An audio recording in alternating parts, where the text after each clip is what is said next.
Honey, I blew up the business. I just want to say welcome to the podcast, Dan Sullivan, my coach and mentor and savior over the last few years. Welcome to the podcast, Dan. Dan and Dan, the Dan and Dan duo. I like that, the Dan and Dan duo. Yeah. The League of Dans, as I like to call it. The League of Dans, yes. Yeah, we're a kind of superhero outfit, which, make it a rival the Marvel series, I think. I think we should make that happen. But thank you. Listen, firstly, thank you so much for coming and for being our launch guest. And not just because you're a fantastic human being and a very wise businessman, but mainly for me personally is you saved me in 2017. And I'm not kidding. Genuinely, I was in a pickle in 2017. My business had been going great. And then I hit a brick wall, and that brick wall had been building for a number of years. And without you, because I was coaching with you in Toronto that year, and without strategic coach and all your thinking, I tell you, I was going to disappear down that hole. So first, I just want to say thank you for all the help you've given me the last few years. Well, Dan, and I think we'll get into it as we chat this morning, that one of the biggest difference that I notice, because I've lived in the entrepreneurial world since 1974, so I'm pushing 50 years here, is that the word failure means something totally different in the entrepreneurial world than in the, people who don't make their living as entrepreneurs. And, failure simply means that, that you thought you knew the code, you knew the direction and everything else, and something happened that told you that you were wrong, and the only thing about that is, how do you recover from that? Okay, because first of all, you're not fired. You're not fired, because you're the boss, and it's mostly you just feel badly yourself. And the question is, are you going to beat yourself up, or are you going to make yourself smarter? So that's really the thing. And I've had my own times in the ditch throughout my entrepreneurial career, and I've kind of learned to kind of depersonalize it. You were wrong. You guessed wrong. You weren't paying attention to the right signals and everything else. And actually, with what happened to you, your failure is actually logical. You didn't do things correctly, and if you don't do them correctly, you get punished for it. And now the question is it going to happen a second time? Yeah, that's right. And I guess this whole thing of learning from the failure, and which requires you actually to get over yourself. For me, 100%, my own ego had been the problem, and it required me to kind of just break that down and get over myself. And I want to come back to that because I want to really talk to you about a number of things through this conversation, including your new book, Who Not How, which has been an absolutely fantastic help for me in terms of clarifying my thinking recently. But I want to go back in time, just on this subject of things going wrong, to what you've described as the second most important day of your life.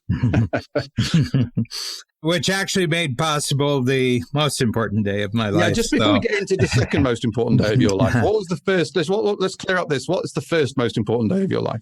Yeah, well, I'm not really a lone wolf, Dan. I'm someone who thrives when I have a good partnership and when I have good teamwork. And the thing that had been missing from my life right up until it was August of 1982, I met someone who could be my life partner. We've been married since 1986. And we've been business partners right around then. And we have a really, really great teamwork. And we've spent a great, wonderful evening with you. Yeah. And sort of Notting Hill territory in London. We went to a restaurant. We went to a restaurant, had a wonderful 4-hour over-the-top meal. And you've met her, but Babs is really, really just a superb partner, both on the personal side and also on the business side. So that's the number one most important thing. We made T-shirts about 5 years ago for Babs on her birthday that says "No Babs, no Coach," and it was a fun party and fun statement. But the statement is literally true that without the partnership with Babs, the Strategic Coach organization, the program doesn't exist. So that's number one. And then there's number two, which were So what happens? August 15th, 1978. Yeah. Why is that date so significant for you? Yeah, I doubled down that day. I was both divorced and bankrupt on the same day. That's when the legal papers came through, and you had to go in. What I loved about it is that I got to schedule the divorce in the morning, which meant at lunchtime I still had my credit card. So I was able to have a really nice lunch, because in the afternoon, in Canadian law, when you go bankrupt, you got to hand in your credit cards, so I was in a marriage, and it was not a partnership. That's the best way I can say it. It wasn't a partnership in a personal sense, and it would never have been a partnership in a business sense. And, I'm not going to get into the backstage details of it, but I had to make a decision that looking forward, it wasn't going to get any better. And so I said, I have to end this right now. And, what I will say is that she was a great person for someone else, but not a great person for me. Okay, that's all I'll say about it. And so I ended it, but at the same time, I had just started my coaching business a year after we were married. So that was 1974. We'd been at it. And she didn't like the fact that I was an entrepreneur. She didn't like the fact that I didn't have a job. I didn't have a regular income, and one thing led to another. That's not the whole reason, but it was very, very hard having the tough part of your life when you went home at night, not during the day when people were just rejecting you for what you did. Back home, I was being rejected for who I was. So I said, I gotta unburden myself. And it's like two really bad report cards at school, Dan. Bad report card on relationship, bad report card on business. And turning point in my life, hands down, the greatest single day of experience of my life. And I'll tell you why. If you say, well, why is that, Dan? Why is that, Dan? Yeah. So this is really fundamental. I said the only way out of this is that if I relieve everybody else of responsibility for what happens, and I take 100% responsibility for this. Okay. And so it's kind of like I have to claim the worst day of my life 100% as my property. And then I have to dig deeply into it and see what was I doing wrong, both in the personal side and also the business side. And the way I did that is I committed myself to doing a daily journal, okay, which started about 3 months afterwards. And I said, for the next 25 years, every day, I'm going to simply write at least one sentence about what I really want. Okay, and this is crucial to me because up until that time, Dan, I was living my life on what I thought I needed, but I wasn't really living my life based on what I really wanted to have. And so I started writing, and so that's the end of 1978, and so the 25-year deadline was the end of 2003. And I did it. I did it for 25 years, missed 12 days. There's 9,131 days in 25 years. And so every day I would write. The minimum was a sentence. I could write a page if I wanted. I could draw diagrams. I could draw pictures. But every day I had to do it. And that made me a powerful wanter. I'm a powerful person who wants things. And the reason I want them is because I want them. And so you didn't feel the need to justify that?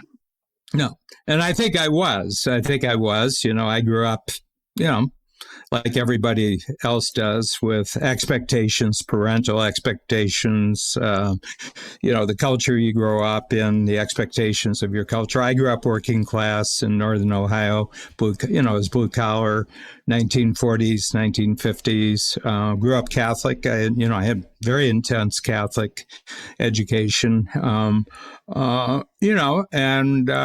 was a time of big corporations. You graduated from high school, you didn't go to college, you got a job on the line, with one of the big automakers or the big steel makers. And then the world shifted. I mean, from the time I was born, I was born 2 weeks before Normandy, so before the Normandy invasion. And so I grew up in a world of big affairs, big leaders, big events and everything like that. But, by the time you got into the 1960s and 1970s, the world was really, really changing, and I could see that I was, from a psychological standpoint, Dan, and we can talk about this in a moment, I'm kind of unemployable. I'm not really an employable person. I'm not really the kind of person who would be a happy employee. And if I were an employer, I wouldn't hire Dan Sullivan because he's kind of, he's got other ideas except my ideas. And so I had to make a decision that the rest of my life was not going to be an employee. My rest of my life was going to be, I was going to be an entrepreneur. And that started, I got clear about that after a number of jobs, being in the military. I was drafted into the U.S. Army during the Vietnam War. I did 4 years of university for a particular reason, and it's an important part of my life, where I went to school. And then I got a job as a copywriter in an ad agency. And that pretty well brings us into the 70s and into a very, very bad decade for being by that. I would say that was I'm 77 in May. So I've had 8 parts of 8 decades. I have to tell you, my 30s were the pits. Really? That was a really bad decade for me. I had 5 major orthopedic injuries during that time. Yeah.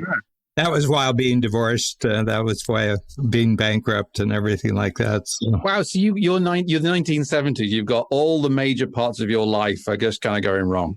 Yeah. So this is what I'm interested in. You talk about the psychology of that. And there's a couple of points to things you just said. One was the kind of the parents, the culture, the expectations, the kind of ambient expectations on you. How did that impact you?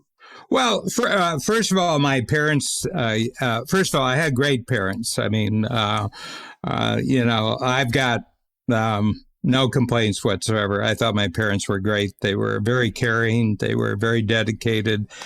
They were very fair people, but they were just incredibly busy all the time. I'm one of 7. I'm the 5th child in a family of 7. And, they had grown up through the Great Depression, the Second World War, and everything else.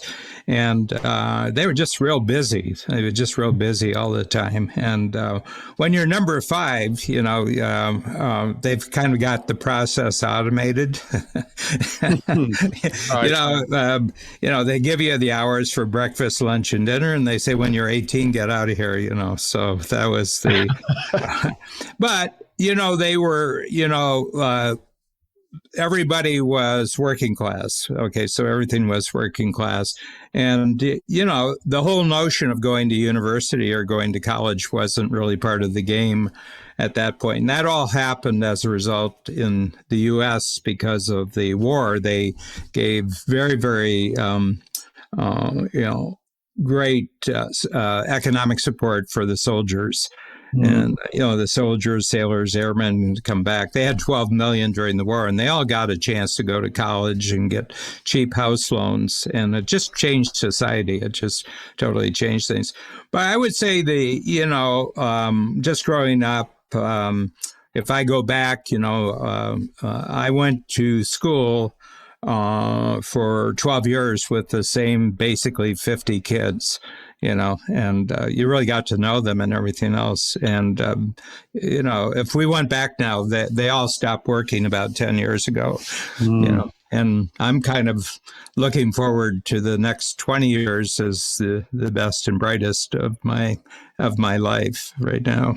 Well, I mean, it's so interesting because you're this kind of oddity in that period where you're not quite fitting. There's the expectations of everything around you, all your network, your peer group, your parents, the kind of factory line of your family, and the kind of factory line of work, I guess, at that time. And you've come to the end of the 1970s, and you could argue that you've messed that up. You've kind of got to the 1978, and you're heading to Christmas. How does that feel? How was the emotional state of Dan Sullivan in late 1978? Well, first of all, one thing, Dan, and you've probably had this experience, is that when you're going through that type of trouble, people are very considerate. They leave you alone. Yeah. They just respect your privacy when you're going through a divorce and bankruptcy, And so, I was alone, and then it came to me, well, that's kind of the truth about my life, that you're kind of alone. I don't mean alone, lonely. I mean alone. It's up to you to make up your own mind what to do with this one human life. And I just got the feel that instead of this being a really bad thing, this could be the greatest thing that ever happened to me. That I was given the opportunity, and I was given the freedom that's Babs, by the way. Hi, Bob. Nice to see you. Guest appearance. I'm very good. Nice to see you. Yeah, I've just been really, really praising you. So he has, Nice to see you. So anyway, that was cool getting a little guest appearance in there. I think I would just leave that in. That's Babs is the that's really great. That's what's going to sell the podcast. So here's the thing, and over the years I've coached about 6,000 entrepreneurs, and I say, these really bad things that happen to you. There's two ways of looking at them.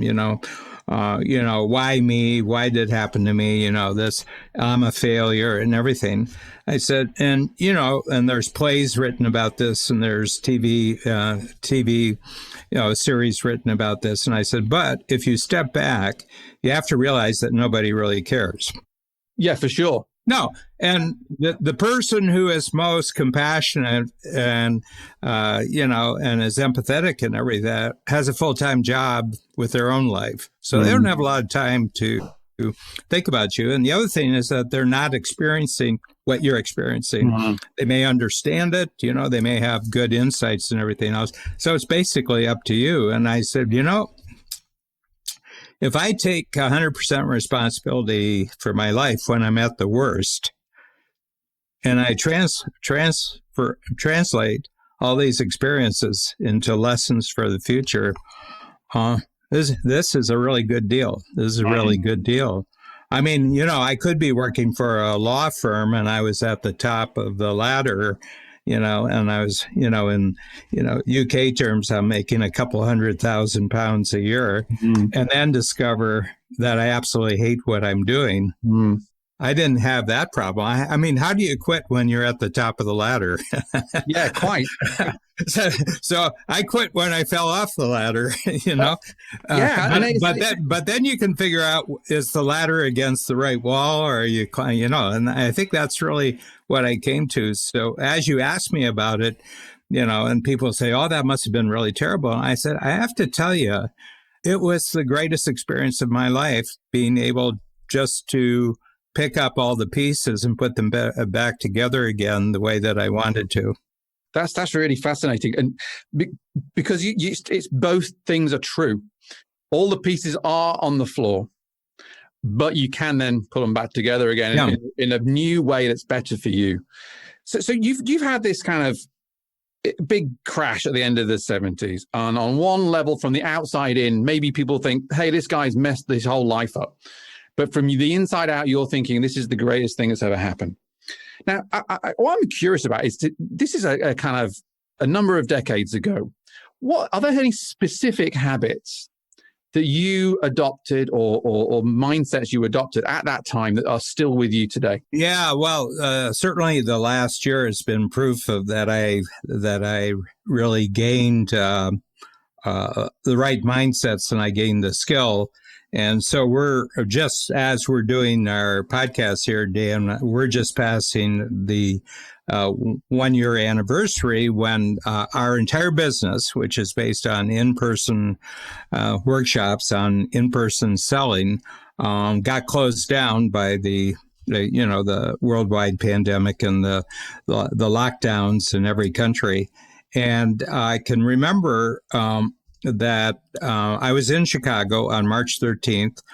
Babs and the team had been looking at our numbers for the whole week. We'd been talking to clients. We were at half attendance, and the way that people were phoning in and voicing their concerns, we were going to be even lower in the next week. Now, the official word hadn't come from the governments yet to say, we're just closing things down. But Babs and our senior team members just decided, hey, we're going to close it down until June. So we're at the beginning of March, and we're just going to tell everybody the quarter, we're going to give everybody a free quarter. So we're just going to move the whole economic model. So if you were supposed to renew in the next 3 months, you don't have to renew until the next 3 months. So that was, we flew from Chicago to Toronto, got in late, and I was just feeling tired. And I got up the next morning, and I swear, because I was interviewed on this about 2 days ago, I said, I got up on the Saturday morning and I said, if we play our cards right, this next year is going to be the biggest growth opportunity we'll have probably ever, just because it wasn't us that caused this. It's the whole world that's causing this. And I said, if we just really go aggressive, if we really go on the offense, I think we can make so much progress. Now, what I want to say is that day back in 1978 and my response to it prepared me for what happened a year ago. So it was, in some ways, it's just another day at the office. It's just the 1978 office you're bringing out of your kind of mindset or your memory. Yeah. We have a really great guy in the program, and you may have read his book or seen him. His name is Chris Voss, and he was an FBI hostage negotiator. So I had him about a year ago. We had a special event, and he was the speaker, and he came, and he spent about 25 years in the FBI. And so he was sent in, with bank robberies, terrorist hostage taking, and he's developed a whole way of dealing with that type of situation. And somebody asked him the question. He said, Chris, when you have an emergency like that, in some place like the FBI, do people rise to the occasion? And he made just a wonderful statement. And he said, no, in crisis, nobody rises to the occasion. You all drop to your previous highest level of training. So you could say that my response to my divorce and bankruptcy, 40 years ago, was my previous highest level of training on how you respond to any emergency, to any crisis. So just remember back how you did that, and then you're into your response mode. Like a muscle memory. Yeah. And how do people listening to this do that? How can they learn that strategically? How do you plan for that? You do it by going back and transforming your past. So everything you thought was bad in your life, transform it and say, yeah, it was painful. I felt lousy on the day. But if I look at it backwards and I take it and say, what did I learn from that made my future better? And the truth is, you can do it with any negative experience in your life, because first of all, it's your property. I mean, your past is your property. You can do anything with it that you want, Hey, you can't do that with your, somebody said, that was a bad experience. You can't fool around with a bad experience. It was bad. I said, it's my experience. I can do anything I want with it, Yeah, that's great. Yeah. And, it's, it's really interesting. I was, all the stuff over the last 2 weeks is probably, big in the UK and big in the States was the, the Harry and Meghan, Oh, yes, the Oprah. Yeah, and it was so funny because 2 weeks ago, I check in with the Telegraph. That's my connection to the UK. So I look at two websites every day. I look at the Guardian, I look at the Telegraph, because it gives you about the 180. Right. It gives you the 180 in the UK. But the Telly had this greatest, and it was a Zoom call, and it was Queen Elizabeth, and she was on a Zoom call. So there were 6 boxes, and here's the Queen in the lower right-hand box. When I'm looking, she's got her pink dress on, she's got a pink hat, and they're interviewing her. They've got people from the NHS. There was somebody from the telly, and it's the Queen saying, I was really concerned about the vaccine, and she says, but I went in and I got both of my vaccines, and I was a little afraid that it might really hurt. She says, but it's okay, and I'm through now, and I'm so happy I did. And I just want to say to everybody, when that becomes possible, you go get your vaccine, not only for yourself, for everybody. And then I went to YouTube, and I went back to 1940, and it was Princess Elizabeth, 15 years old, and she's giving a talk on the BBC to the children of England of why they have to evacuate to the country because of the bombings. And, the Blitz had started, the German bombings. And here she was at 15. Now, she says, now you have to, I know it's going to be an inconvenience, but you're the future of our country. And you have to be mindful that when we rebuild the country, you're going to be the future of the country. And there she was at 15, and now almost 95, 80 years later. And you're thinking of what allows her when she's 95 to do that is because of what she did when she was 15. Yeah, of course. And it is amazing, actually. And one of the benefits of growing older is you have a bigger bank of these experiences on which to call on. And I think it's funnily enough, so my 2017 was real bad.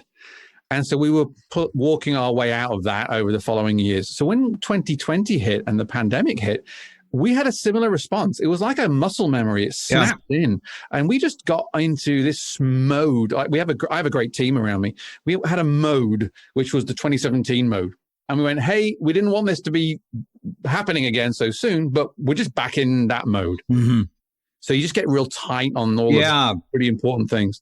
The thing is that we have, some of the experiences seem to be forced on us and everything else. Mm. But that's true. I mean, we don't have control of external forces, And the other thing is that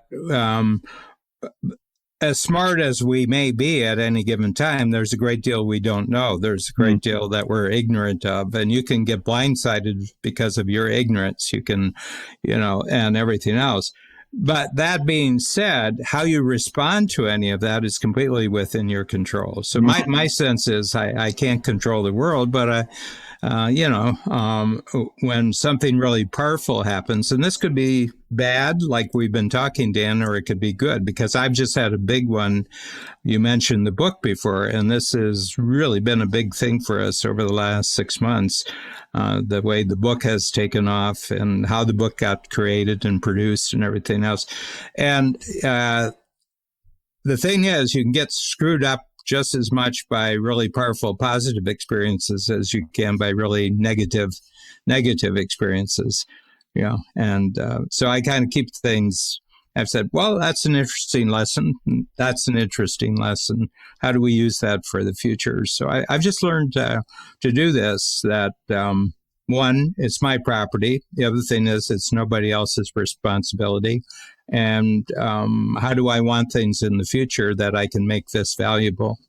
It seems a lot of what you're talking about is your emotional state and your responses to events or to facts or things that are happening, whether that's positive or negative. And that's something that I think is really an interesting topic for an entrepreneur when you're in the hot seat, and you really do live or die by your reactions to those events. And I'm just curious, what would you, having gone through that and these experiences, what would your advice to be to an entrepreneur listening to this who perhaps that doesn't quite come so naturally? How would they go about shifting their view? Well, I say to them, let's just play a game where you're the reason that everything is screwed up. For everything where you've screwed up, you're the reason why it's screwed up. I said, let's just play a game. I said, we'll decide afterwards whether it's true or not, but just for the sake of, and I say, and what a lot of people find is it's not that they were bad or they were wrong, they just weren't prepared. You know, that when you get blindsided, was it your fault or someone else's fault? Well, I don't know the answer to that, but one answer I do know is that you weren't prepared for the experience. Okay. So how do you get prepared for an experience you haven't had before? You go back and learn from all the previous experience you have where you weren't prepared, and you say, well, how did you handle it? How did you handle it? How did you handle it? How did you handle it? And what builds up in your mind is that about 100% of what you thought was bad is actually about 80% good, looked at from the right perspective. So that's how you do that. I'm really big on my past. I'm really big on going back and taking advantage of my past, you know. I mean, a bad experience that's painful every time you think of it isn't doing you any good. So why don't you go back and extract the lesson from it, you know? So that's it. And I've got people who are psychologists and psychiatrists, and they say, you know, you haven't had any training in this, but at the end, if you've been a psychiatrist for 30 years or 40 years, and you really got down to the bottom of what actually worked, it's where the person actually takes responsibility for their experience and decides to do something better in the future. And that's the only real thing that cures you. I mean, you can give them drugs that deadens the pain, but it doesn't create learning. So you got to confront the thing you're perceiving as bad. You got to tell the truth about it, you know. Yeah, and the truth really is that nobody's at fault, that you can do anything about. And the real reason why it was painful is because you weren't prepared for it. So take responsibility for your lack of preparation. Yeah, it's really interesting. And the idea of taking full ownership is such an empowering thing, which I did this, in fact, for the 2017, there was a whole bunch of people I could have pointed a finger at or blamed or circumstances, but it all the roads led back to me. And that kind of accepting that responsibility is actually, it makes everything more straightforward. All I found, because ultimately it was on me. I had to kind of dig in and find out. And so I think that's something really really fascinating there for people to build on, is that kind of whether it's journaling or reflecting or trying to extract the good thing out of that bad thing.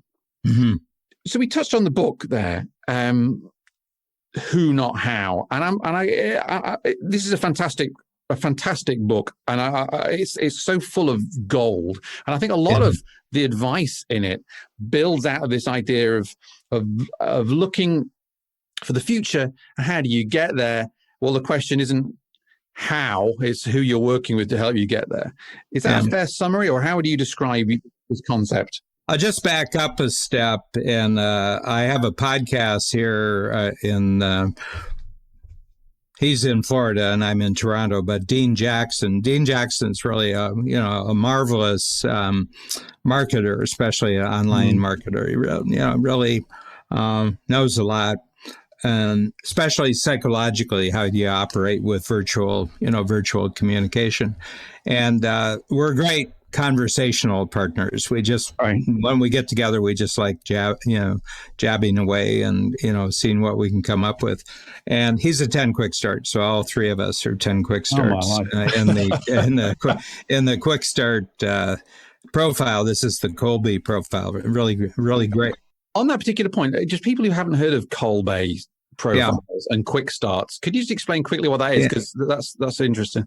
Yeah, Kathy Colby in her 80s now originated a system, and it's called a profiling system, and that is it identifies through a questionnaire that if you're given the freedom to do things the way you want, how do you go about getting achievement?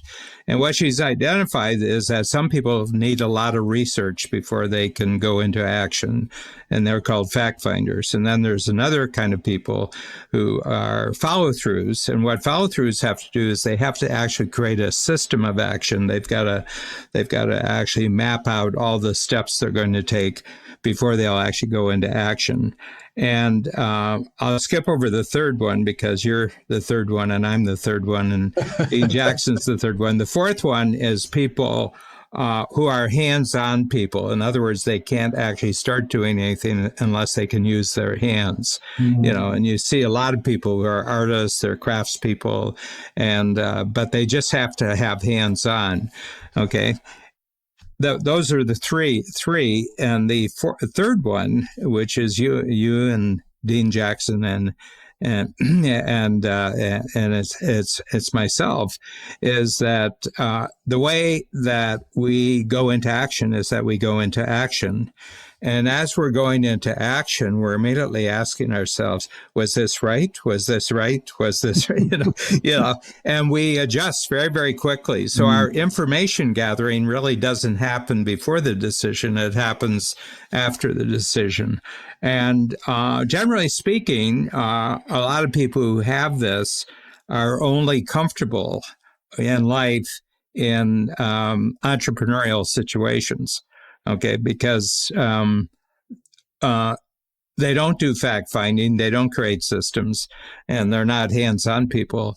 So almost by necessity, for lack of other opportunity, these people tend to be entrepreneurs. And the reason is because they need to make a lot of small mistakes and corrections very fast to actually learn something. They can't learn it in a classroom. They can't learn it in a book. They can't learn. So it's just an interesting thing. It's not, it's not the whole truth about anything, but I've noticed that it's really good to know what kind of person you are. So here's the thing, and I'll use Dan Kirby and I'll use Dan Sullivan as an example here, is that you get a picture of a really great breakthrough, a great goal you can have, okay? And the other aspect of this particular profile, which we both are, is we start at the finish line and work backwards. In other words, you see the completed action in the future. You feel what the breakthrough feels like. You've already won, and then you go backwards and say, okay, what stands in the way of me doing this? Okay. That's very true. Is that true? Yeah. I have this picture in my mind. I get super excited, and I'm running down the road after it. Yeah, well, the quick starts tend to have more tattoos than other people. And what I mean, you know what a tattoo is, don't you? Yes, but explain. It's a permanent memory of a temporary passion or excitement.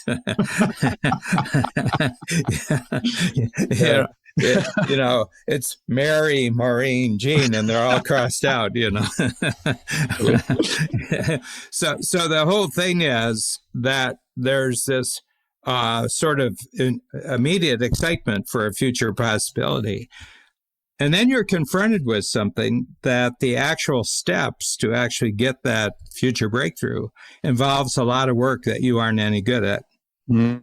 It involves a lot of activity, fact-finding activity, follow-through activity, hands-on activity, and you aren't any good at it. And you get paralyzed. You get paralyzed by the thing. And there's a name. It's called procrastination. Procrastination is the paralysis you feel where you see a tremendous conflict between what you would really like in the future and you having to do very, very, painful, uncomfortable hows to actually get there. Okay. And so what I say, the moment you have that feeling, don't look at it as a failing in yourself. Don't look at it as a character flaw. Don't look at it as there's something wrong with you. Your wisdom from the past is simply telling you it's a great goal, but other people have to do the hows to get there. So your job is to get all the hows together who are going to actually achieve your what. And Dan, I have to tell you, I've been doing what I'm doing now for going on 50 years, and I've never had 3 words that when you say it to people, they say, oh my gosh.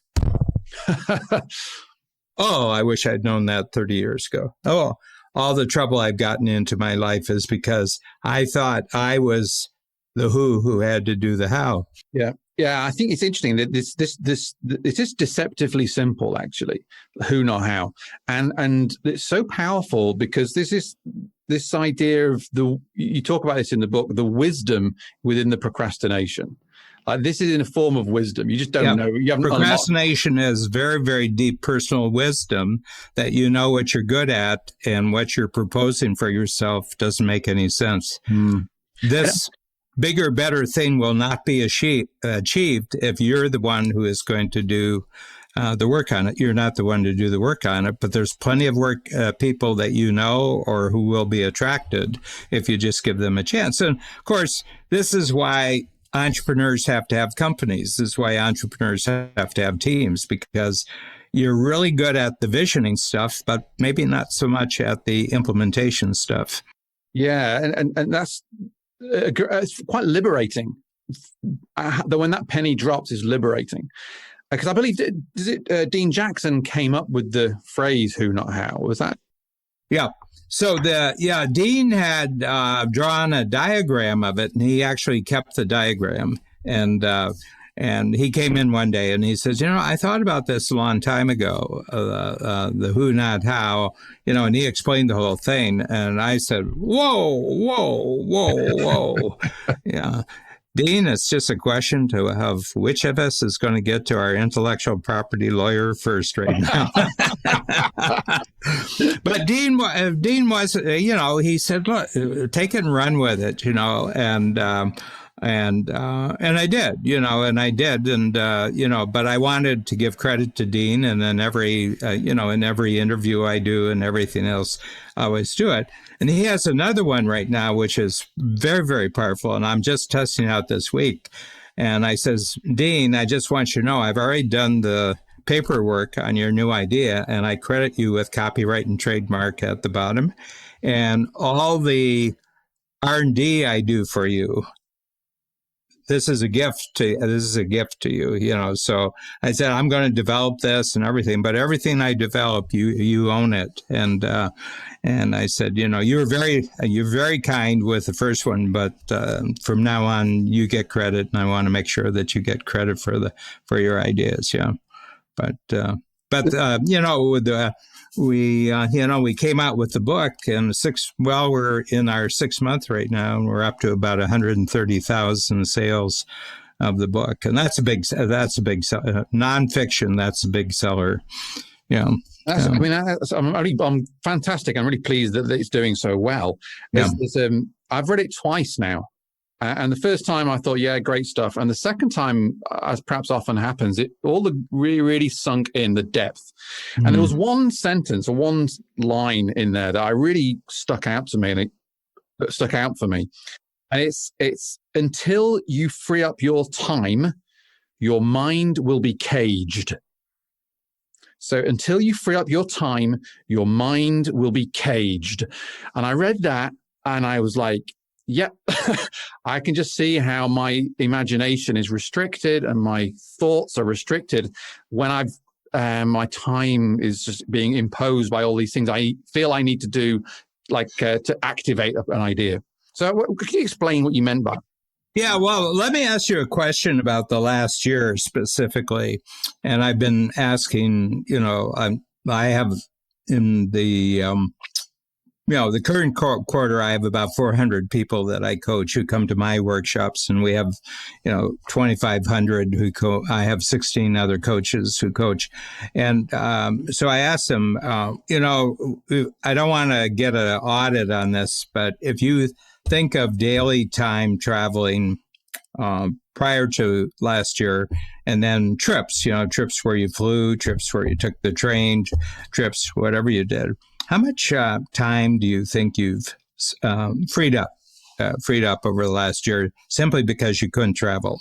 If I ask 100 people, it's somewhere between 300 and 400 hours.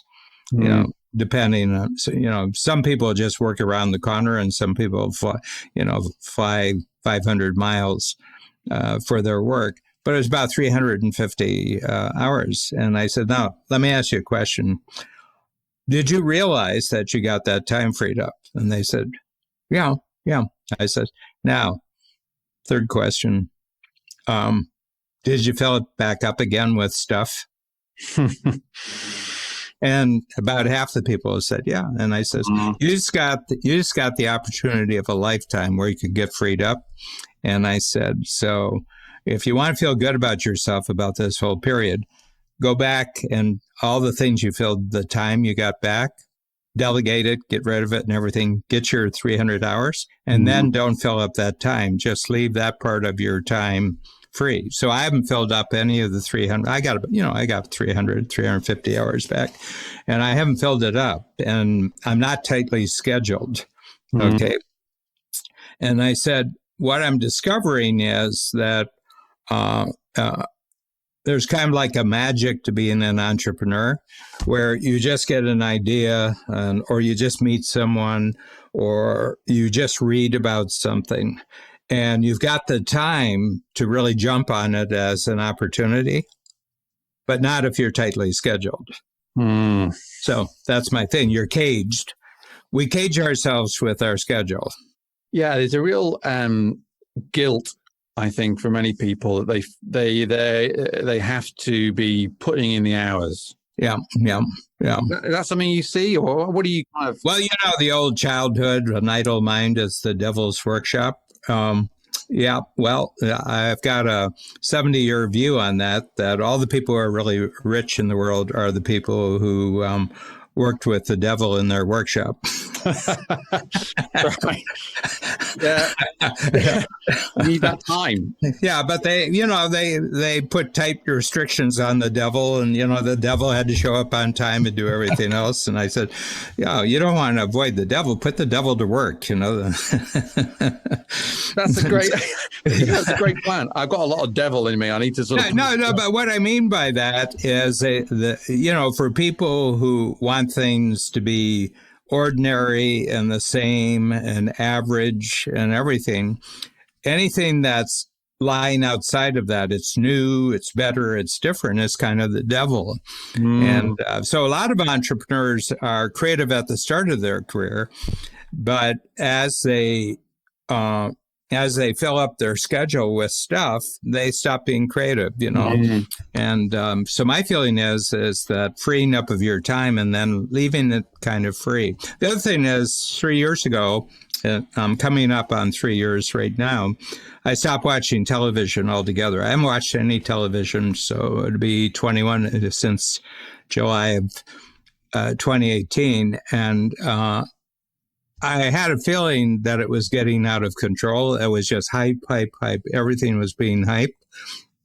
And they're in real trouble because they're losing their advertising money because of Google and Facebook and the other social media.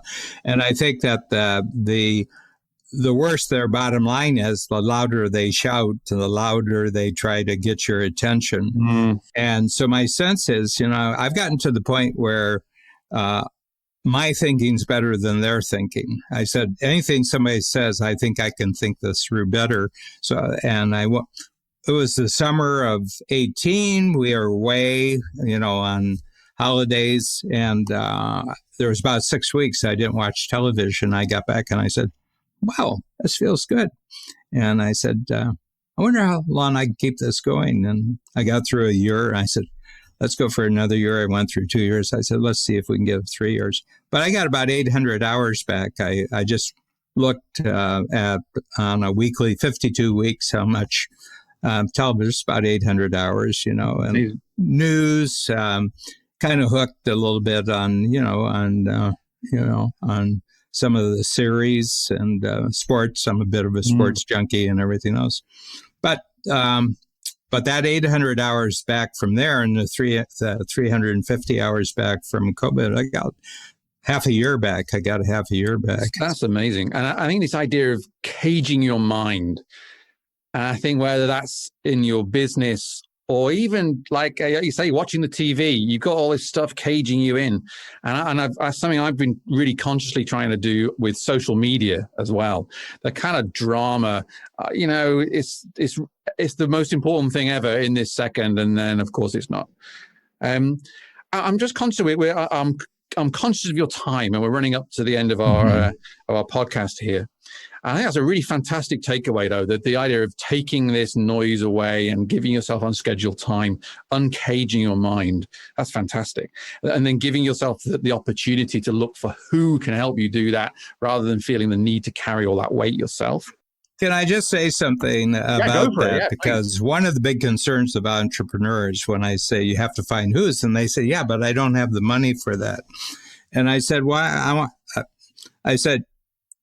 well, you got some of the money for that. I mean, I think if you really thought about it, you can shift this to this and you can free up some money, and you don't have to pay them full time. You just have to pay them project by project. So I said, if you really wanted to, you would find the money. But I said the other thing is that for the non-entrepreneurial world, people who aren't not entrepreneurs, they have the opposite problem. They have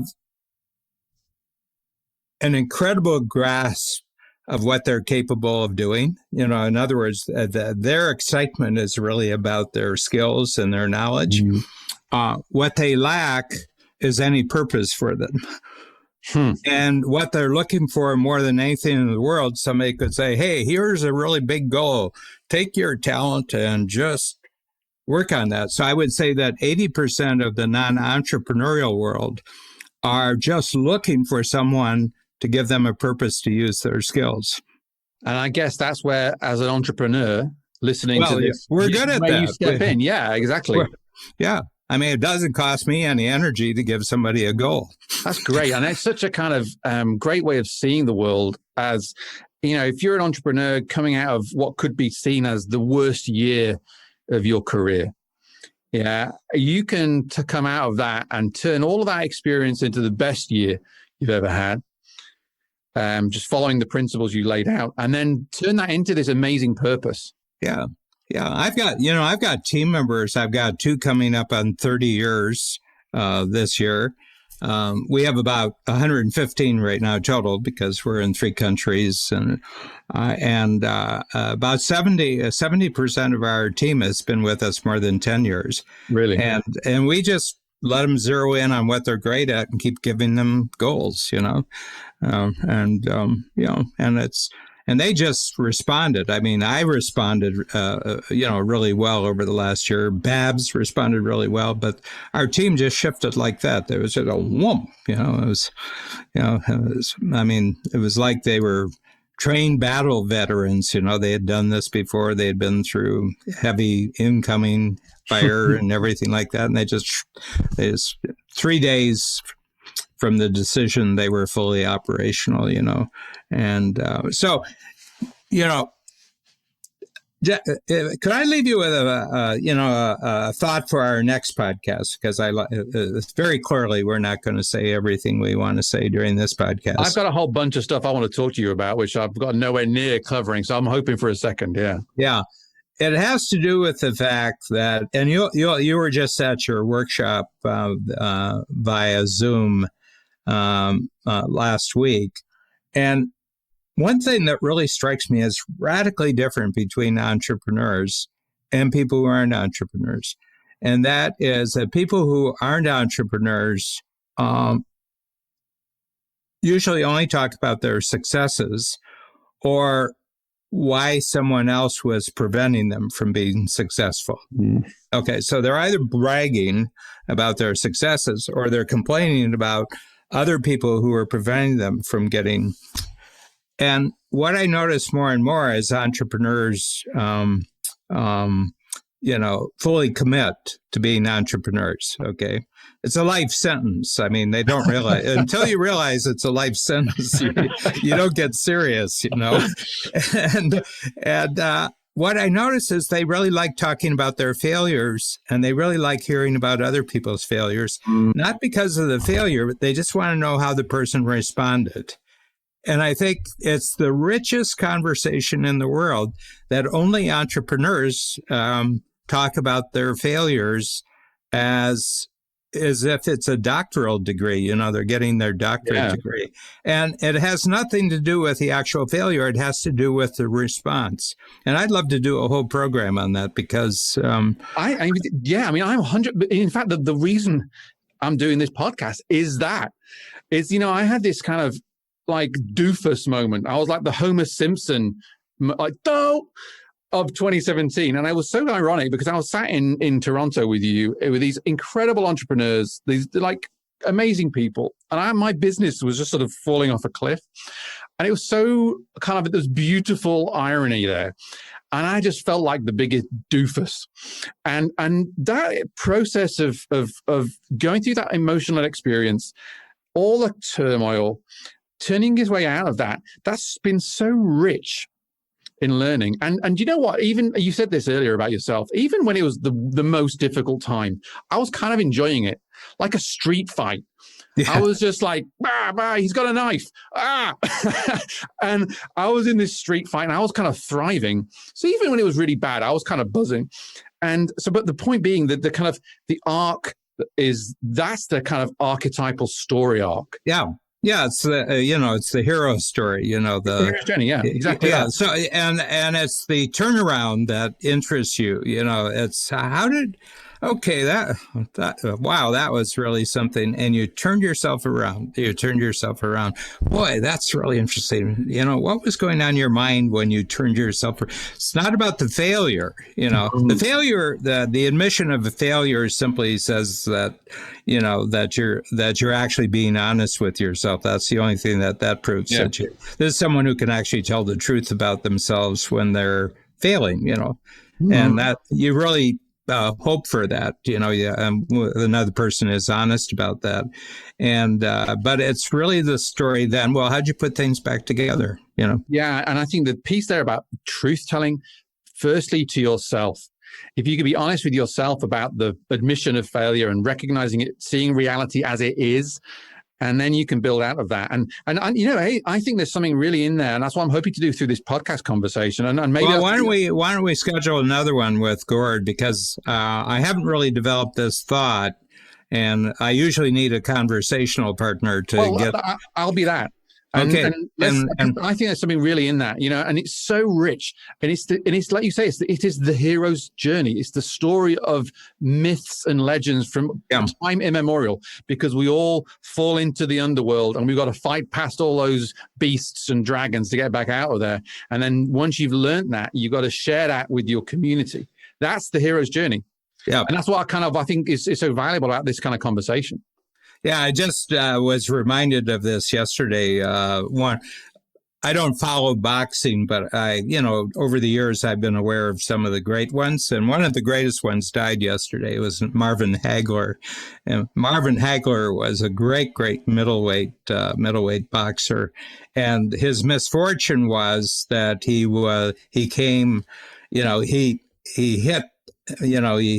he hit the big time right at the time that there were three other really great, Roberto Duran and Thomas Hearns and Sugar Ray Leonard. And they were all about the same age, and they were just probably the four greatest boxers in the world at that time. The only problem, they were occupying the same space, And so Marvin Hagler's last fight was when he lost. He lost maybe a couple times in his career, and he was defeated in a split decision by Sugar Ray Leonard. Okay, and so they were interviewing Leonard about this, and he said, you essentially ended Marvin Hagler's career. And he said, well, I have to tell you, I wasn't thinking about that during the fight. He said, I have to tell you, the 12 rounds that I spent with that man was the closest I've ever come to death. He said, I was just hoping that I don't die in the next hour. So you really appreciate that comment because you think, yeah, I beat him and he was a big bragger. And no, man, he had me very, very, very close to the elevator shaft. I was Brilliant. Hey, listen, but I think this is what I think entrepreneurs, if you've been doing it for a while, realize you're always kind of close to the elevator shaft in some way. Well, I feel that, and I've always pretty much felt that. And so it's kind of talking to people openly about that. How do you deal with that? How do you cope with that? And and that's the job I feel now. It's like that for me to stay on the path, Well, and that's human going all the way back to the cave. I mean, this is what this is what people talked about around the fire. I mean, around the fire, and we're here now on our virtual fire stream. Yeah. But wow, that's been an unbelievably great conversation. I'm really so much gratitude and so thankful. So thank you so much for being our launch podcast guest. So thank you, Dan. Yeah.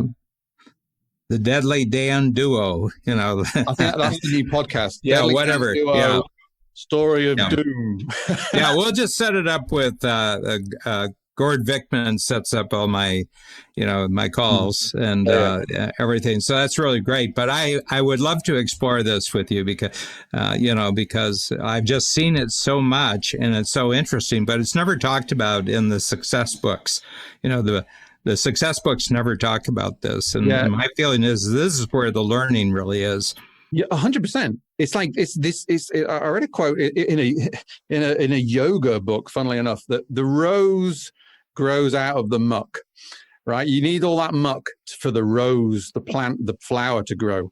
And I think this is the thing, all that muck that we go through is the way the beautiful flower grows. Yeah.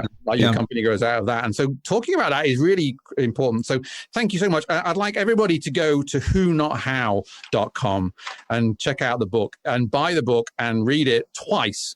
That's my prescription for you because it's absolute gold. And then the next thing they should do is go to strategiccoach.com and sign up because I'm telling you, it saved me like personally and professionally. So I got so much thanks and so much amazing people involved in your organization. So till the next time, Dan, I'll see you in our next podcast. Thanks a lot, Dan. Thank you. If you want to receive the top 5 tidbits, the nuggets, the insights from each episode in your inbox every week, head up to honeyblueupthebusiness.com. Yes, the snappily titled honeyblueupthebusiness.com and enter your email address. And we're going to get the best bits. We're going to collate them together and we're going to send them to you. So you don't have to write them down when listening to the podcast. Yes, nice and easy. So get up there, enter your email address, get the tips, all good. And I've got to say before I go that this podcast is generously supported by my company, The Tech Department. Thank you, guys. They are indulging me as I'm pursuing this little creative project.